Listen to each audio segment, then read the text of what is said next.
Last game, you get a lot of scoring opportunities, and yet the Brazilians have not conceded a goal. This just goes to show that they have got all-round strength. They're not just about going forward, but the same players like Lenicio, Valdin and all, when need be, can do the defensive work as well. And this was against the 8-time Asian champions Iran, and to run up 4-0 winners just showed what kind of class they are in. It was a gulf in class really. When they're up against the best in Asia, they didn't really go full pelt, so to speak, but yet were comfortable winners. And of course, going forward, we always mention the names of Lenicio and Falcao. Now, Falcao hasn't been appearing much recently, but with Lenicio on your side, you can do anything, can you? Indeed, I mean, he is the best player in the world as far as I'm concerned. And they had a difficult game against Thailand. Thailand did give them some scary moments. But once again, the class tells, the individuals, I mean, you look at that goal, Lenicio just stroking it into the back of the net. It's just unbelievable. That is the quality that no team can match. They obviously were number one in their parades to win this tournament. How do you think they'll come out and play in the semi-final today? Well, they will attack the Australians. They will take the game early to the Australians. They'll want to get a couple of goals under their belts before they start showing off their skills. And I don't think, that it will be advisable to sit back against the Australians, who will be very, very physical. So, and judging from the lineup, the very best players are starting. So, confirmation of that, how Brazil's rode to the semi-finals. They were winners of Group B, and just look at that. They scored 14 goals and did not concede a single one. And the last one, Lenicio scored against Holland, was an absolute gem, wasn't it, Chevy? Indeed, it was. Lenicio, possibly, a strong contender for goal of the tournament, and he is the one with the class. It'll be interesting to see how Australia try to deal with him. And now we're going to take a look at Australia and how they got to the semi-finals as well. Seriously, Chevy, they've been the surprise team of the tournament. They started fairly well by beating Indonesia 5-1. It was a very important win for them, and they did overpower the Australians. The Indonesians. And I must say this, the Australians, they're not afraid to mix it.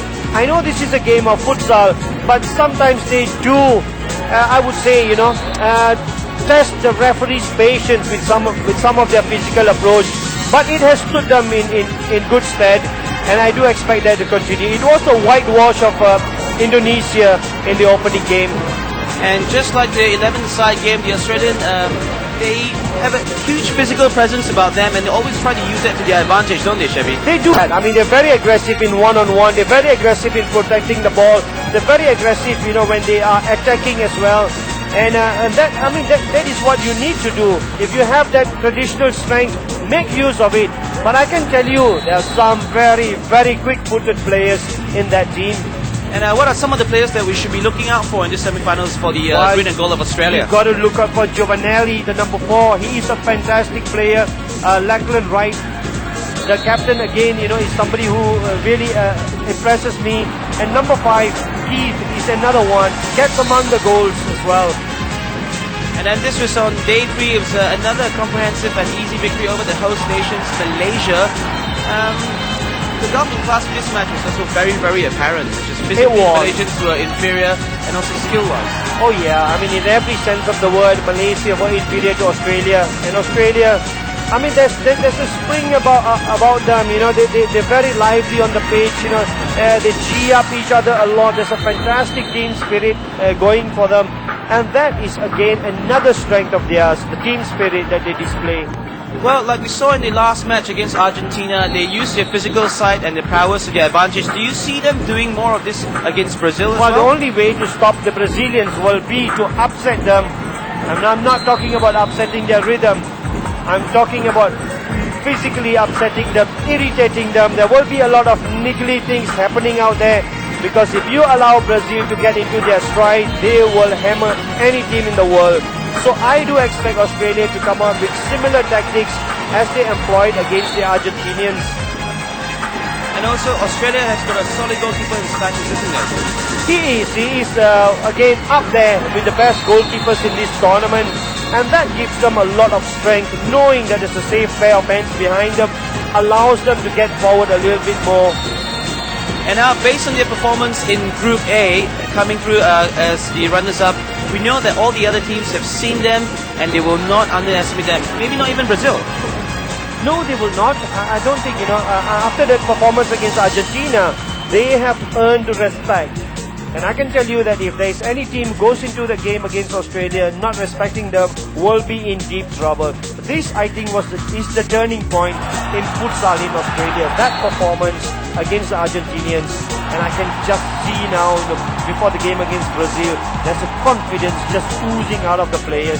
And Australia was so close on finishing on top of Group A against Argentina. They were just a minute away. So how do you see this match panning out? The Australians to use the physical side to really just try to intimidate the Brazilians? They will try to do that again, but I just feel there's too much quality in that Brazilian team. Individual quality is what makes the difference in tight fought matches, and that is something that nobody has got but the Brazilians, and they have it in abundance. I tell you what, we've got a match on hands in the second cup semi-final between Brazil and Australia. Now it's time for us to take a break. We'll see you after this.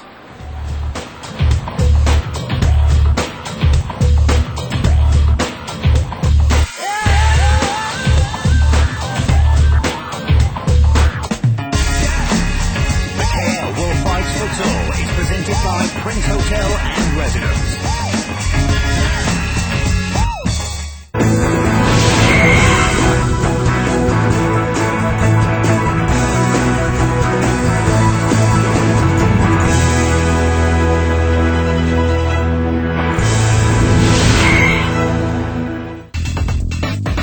This Barclays Premier League broadcast on Star Sports is brought to you by Toyota, moving forward. And Nokia. Why do men sulk like a little girl? Why do men put on makeup? And when do men move elegantly and gracefully? They jump. They twist. They turn. And they fall painfully. Ignite the complications of manhood domination with TNA Explosion on Star Sports. He takes a t-shirt, he wraps it